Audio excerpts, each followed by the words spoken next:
So today's training is all around self-care practices to accelerate fat loss. So I just want to start by getting one thing straight. Okay, fat loss isn't just about macros, calorie burn, and how many workouts you can crush each week. Don't get me wrong, those things definitely matter, but they only work when your body feels safe enough to let go of fat. And if your body is under chronic stress and is running on fumes and is constantly inflamed, it's going to hold on to fat like it's prepping for a famine. Okay, so yes, tracking food matters, lifting weight matters, but if your nervous system is fried and your stress bucket is just like overflowing, your body isn't even thinking about like aesthetics, right? It's thinking about survival and keeping you safe. And so this is why self-care isn't optional, it's essential. So self-care is the groundwork that allows everything else to actually work. Now, when I say self-care, I don't always mean like spa days and lavender candles, unless that's your thing, totally cool. But I'm talking about how you care for your emotional, mental, and physical health in the trenches of your real life. You know, this might look like getting 7+ hours of sleep so that your hormones can actually function. It might be taking 10 minutes to breathe deeply before a meal so that you digest better and stop bloating. It might be saying no to something that drains you, even if you're used to being the yes girl for everyone else. Um, so let's be real, like none of that happens when your plate is overflowing, like we said before. And most of you listening, I know that's exactly how life feels. You're constantly juggling everything for everyone else. You're the last priority on your own list. So it's really no wonder that your fat loss efforts feel like this like endless grind, right? When you're in that survival mode, your body doesn't want to lose weight. It wants to protect you. So the scale isn't broken, your body's not broken or betraying you. It's doing its job by just keeping you safe and keeping its energy stores the best way that it knows how. So I want you to take a moment and jot this down. Grab a piece of paper and a pen, and I want you to write down like what are the first three words that come to mind when you hear the phrase self-care. Okay. The next thing I want you to write down is, do you associate self-care with guilt, obligation, luxury, resistance? Like what do we associate when we hear self-care? How does that feel for us? And then I want you to write down, how have your beliefs about self-care affected the way that you treat your body? So most women that I work with, they come to me like knowing what to do, right? They've read the books, they've tried the diets, they've downloaded the apps, but they keep falling off the wagon, not because they're lazy or unmotivated, but because they're just exhausted. And they often feel guilty for being exhausted. I hear them say things like, I should be able to do this, or why can't I just stick with it? Other women are crushing it. What's wrong with me? Why can't I get my shit together? What's wrong with me? Well, there's nothing wrong with you. You're just trying to do high level fat loss strategies on top of a body that's operating in survival mode. It's like trying to run a fat loss program on a computer with like 45 tabs open, no charger plugged in, a million pop-ups draining your battery. Okay. What you need to do is close some of those tabs, plug into what recharges you, and stop expecting perfection from a system that's already under-resourced. And that's where like aligned, nourishing self-care comes in. Not like a nice to have, but as a foundation that supports everything else. So let's talk about something that nobody likes to admit, but nearly all of us experience, and it's the rebellion against the very things that we know will help us. You know exactly what I'm talking about. You say you want to feel better in your skin, you want more energy, you want to lose fat, stop the cravings, and actually follow through this time. And yet you find yourself skipping meals, staying up too late, binging on Netflix instead of moving your body, and avoiding the exact habits that would get you closer to your goals. Well, why do we do that? Well, part of you is fighting back. Okay. This is called the self-care rebellion. And it's that pushback you feel when everything, even the helpful stuff, starts to feel like it's a chore.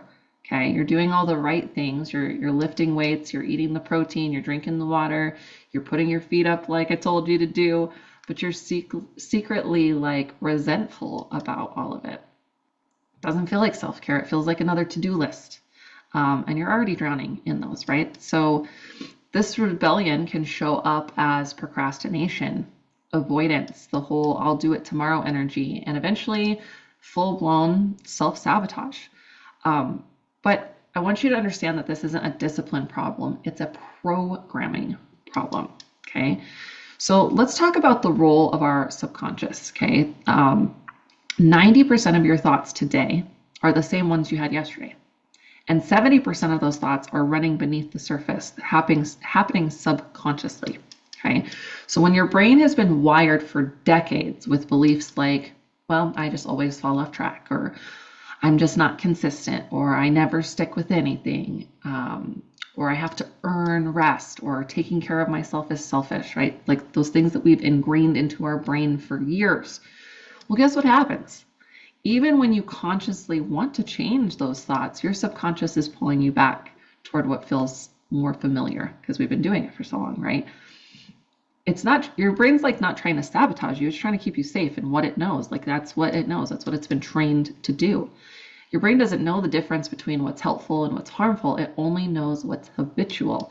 And when everything like tracking your food, hitting your macros, going to bed earlier feels like another expectation to live up to, your brain rebels because it sees it as a threat to your already maxed out energy.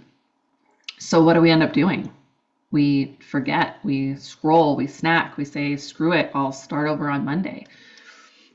So here's another couple questions I want you to write down and reflect on, okay? So when do you notice yourself rebelling against self-care the most? When does that come up the most? Of when you're like, just feeling that like resistance, that rebellion against it. Next, I want you to ask yourself, what are the habits that you should be doing, but you deeply resist? What thoughts or feelings come up when you think about doing those things? Do they feel like pressure, obligation, guilt? Okay. I want you to kind of get curious because that's kind of that first step of taking your power back and bringing some more awareness to like why we do this and where those thoughts are coming from, and the first kind of step in shifting that. Okay.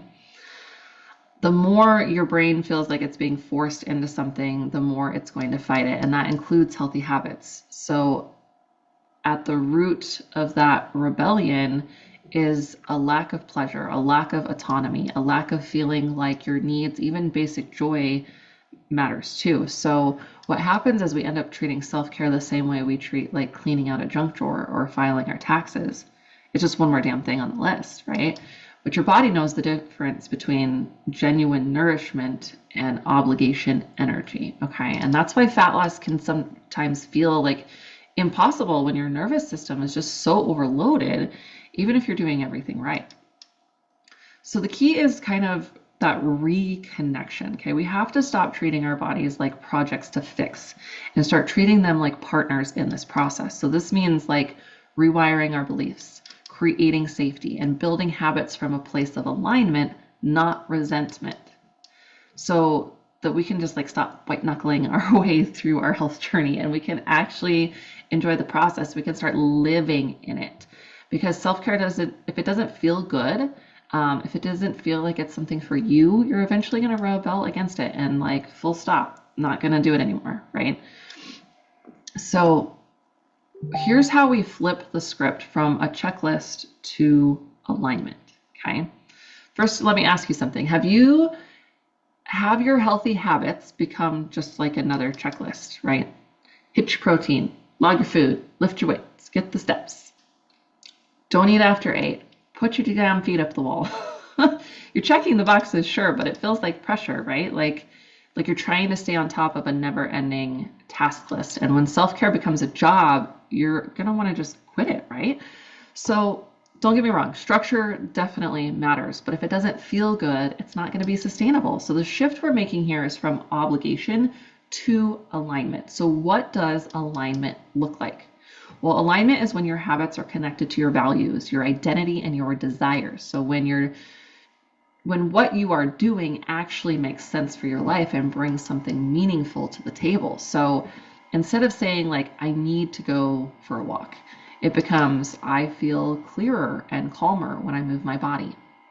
Instead of, I should go to bed early, it becomes, when I sleep well, I wake up with the energy to show up for myself and for the people that I love. And instead of, oh, I have to track this meal, it becomes something more like tracking helps me to stay mindful so I can make decisions I feel proud of. Do you see that difference? One is pressure, the other is purpose, okay? So I want you to try this reframing exercise. So number one, I want you to pick one habit that you currently feel resistance towards, okay?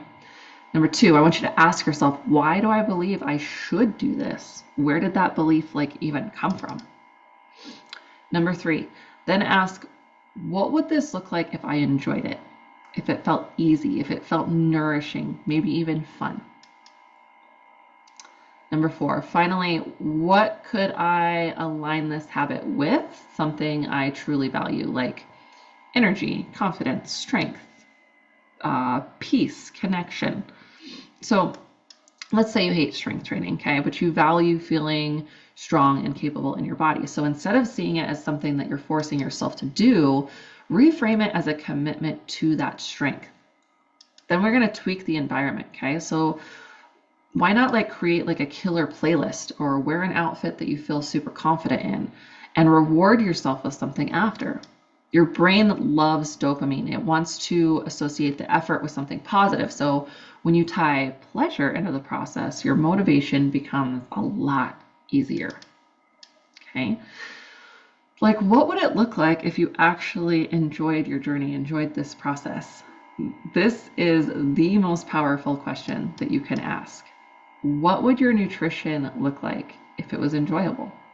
Right? Would it be, more colors, more variety, more satisfaction, not just sad salads and skinless chicken, right? What would your workouts look like if you enjoyed them? Maybe it's dance classes, long walks, volleyball, kickboxing, movement that fits you, okay? What would your evenings look like if your bedtime routine felt like a treat instead of a task? Maybe it's cozy lighting, a book you actually like, skincare that makes you feel just luxurious, even if it's only for 5 minutes, okay? So this isn't about being soft or undercommitted. It's about being very strategic, okay? Because when something is pleasurable, you don't have to white knuckle your way through it, okay? You naturally come back to it and it becomes more who we be and what we just do, okay? So I want you to take a little inventory right now, and again, write these down in your notebook. Number one, what parts of your day feel nourishing and enjoyable? Number two, what parts feel like an obligation or an energy drain? And number three, what is one area of your health habits where you could insert more joy, pleasure, or play?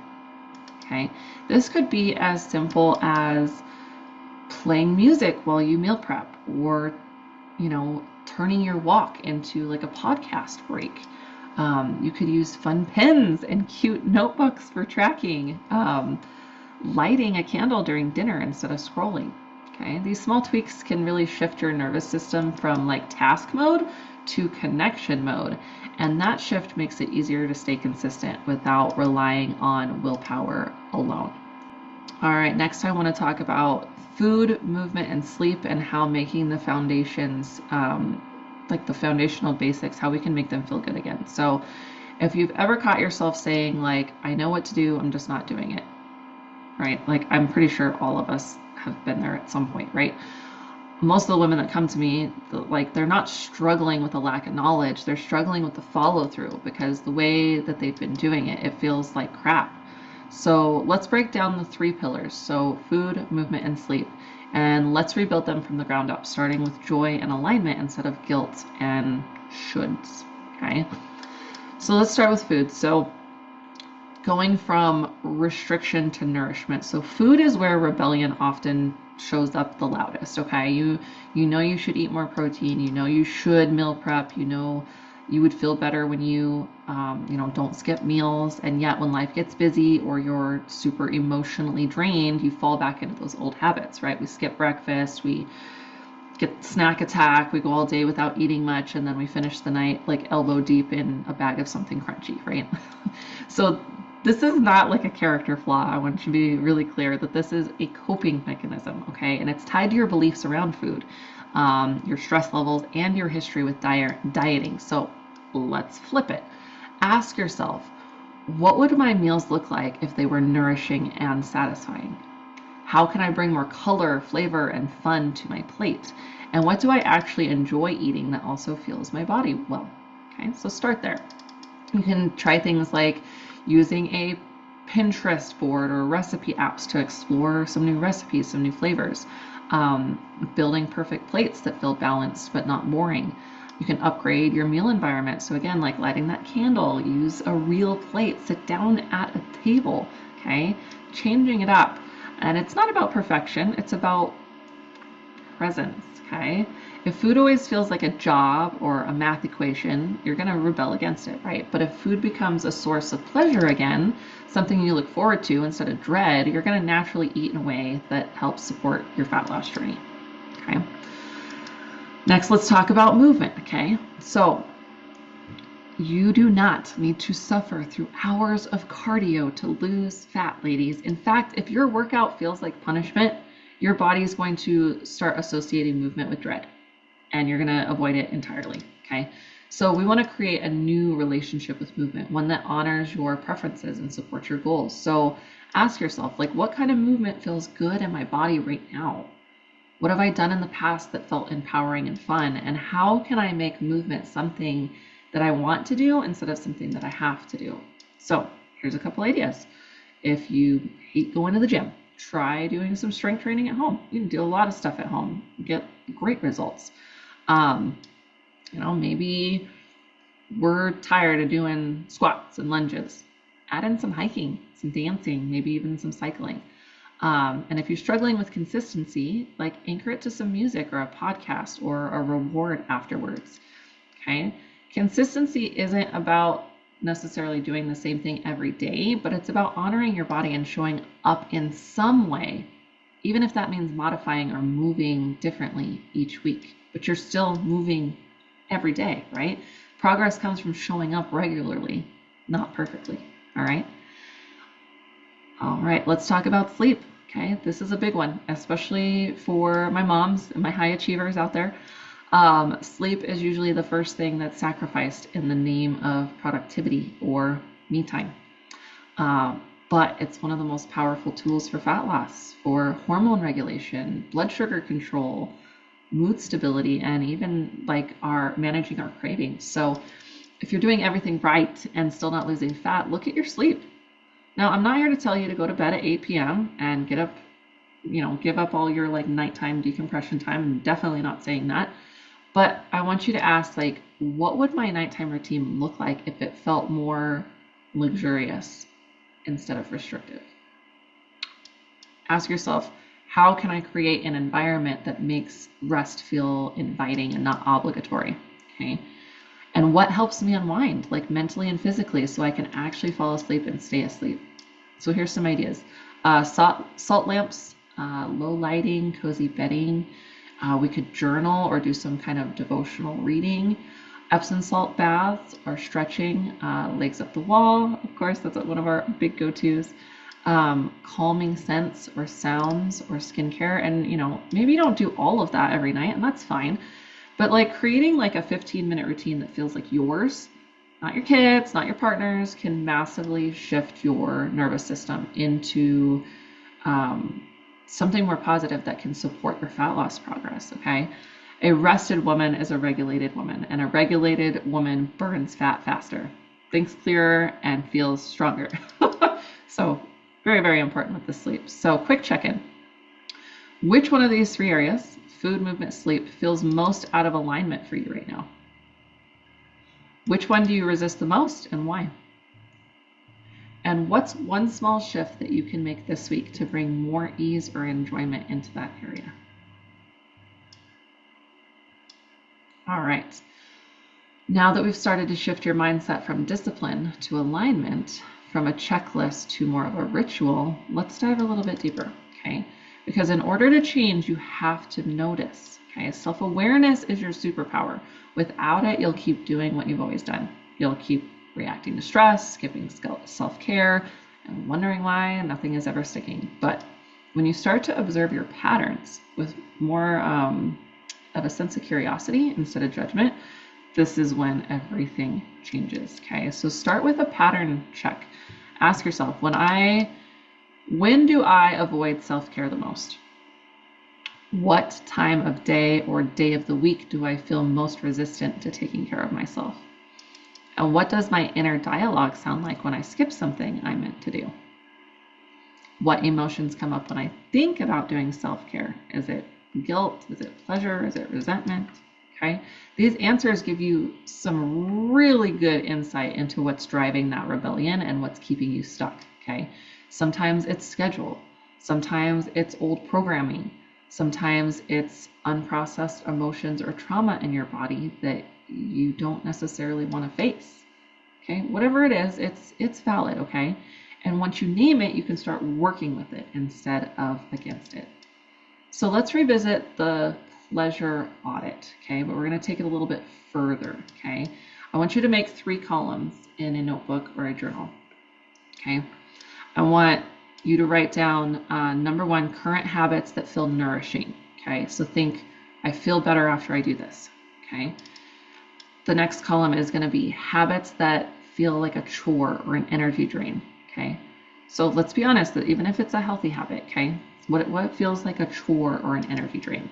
And the third column is things that bring me joy, play or creativity, even if we haven't done them in a while or even years, okay?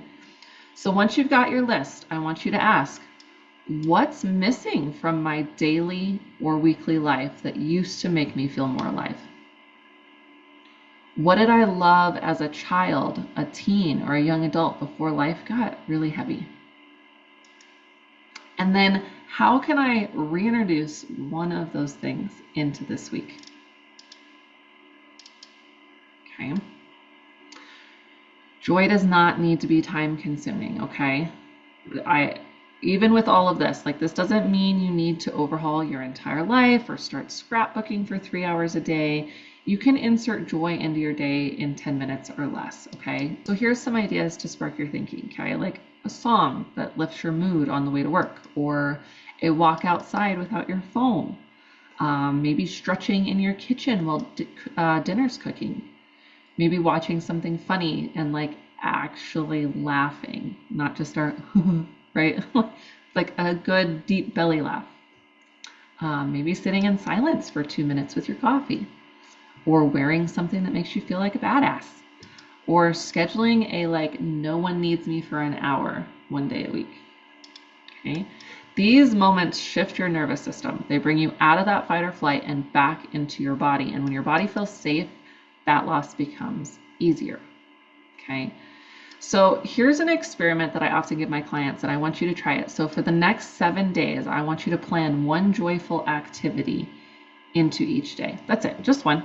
Okay, it could be big, it could be like joining a rec volleyball league, or it could be small, like journaling with music and a blanket, okay?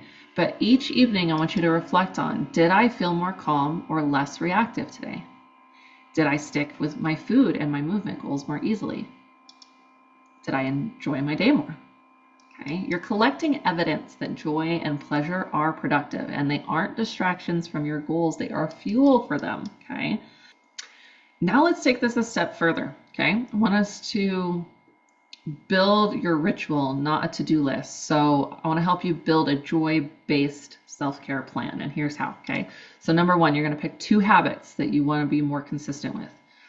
You know, some like tracking meals, working out, whatever it is, 2 habits, okay, that you want to be more consistent with. Number 2 is identify what currently makes them feel like a chore.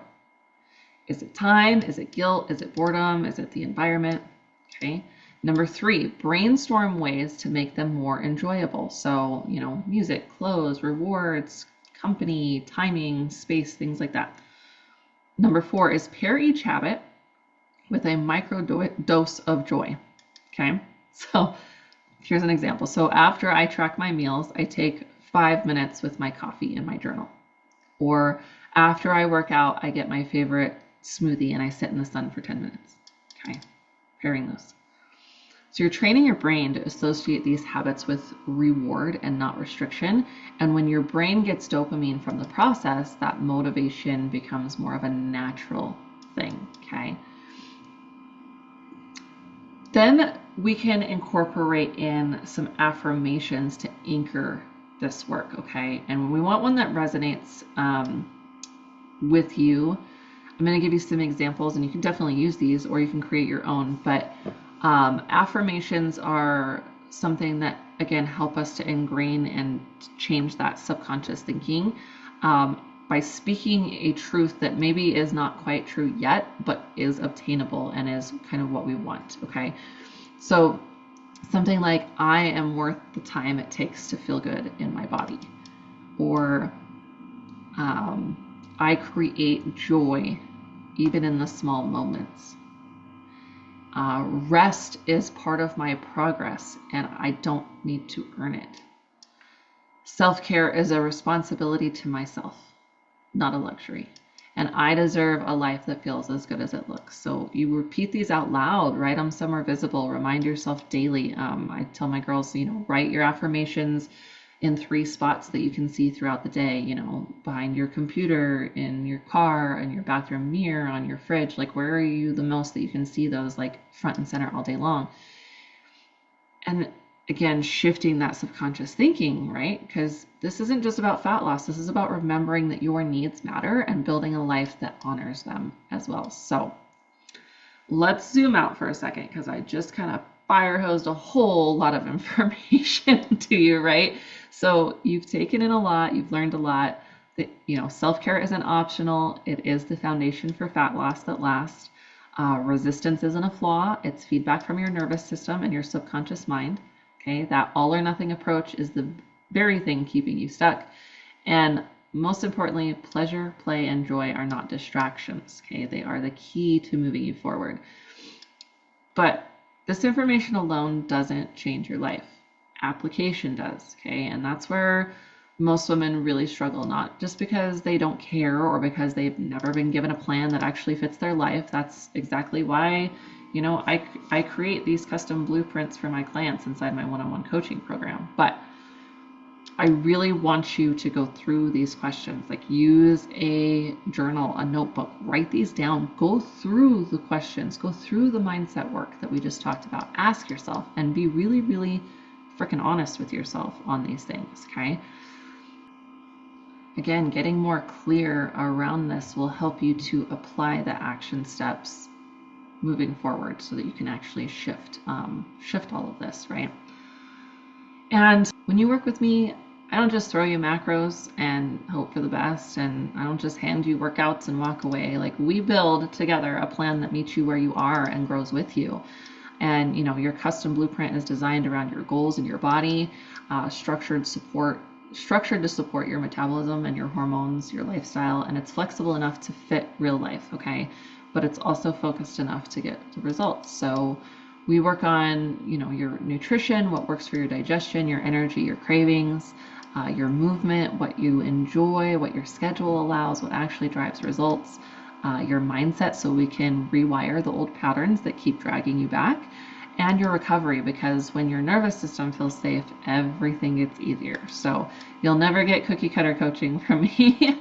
What you'll get is personalized, it's doable, it's a very sustainable blueprint built out for your body, your goals, and your life. So the truth is, you really don't need more willpower. You don't need more hustle. You need a system that helps you stop burning yourself out and finally start moving forward. You need the tools that feel like support and not punishment, and habits that are rooted in your values, not someone else's rule book, right?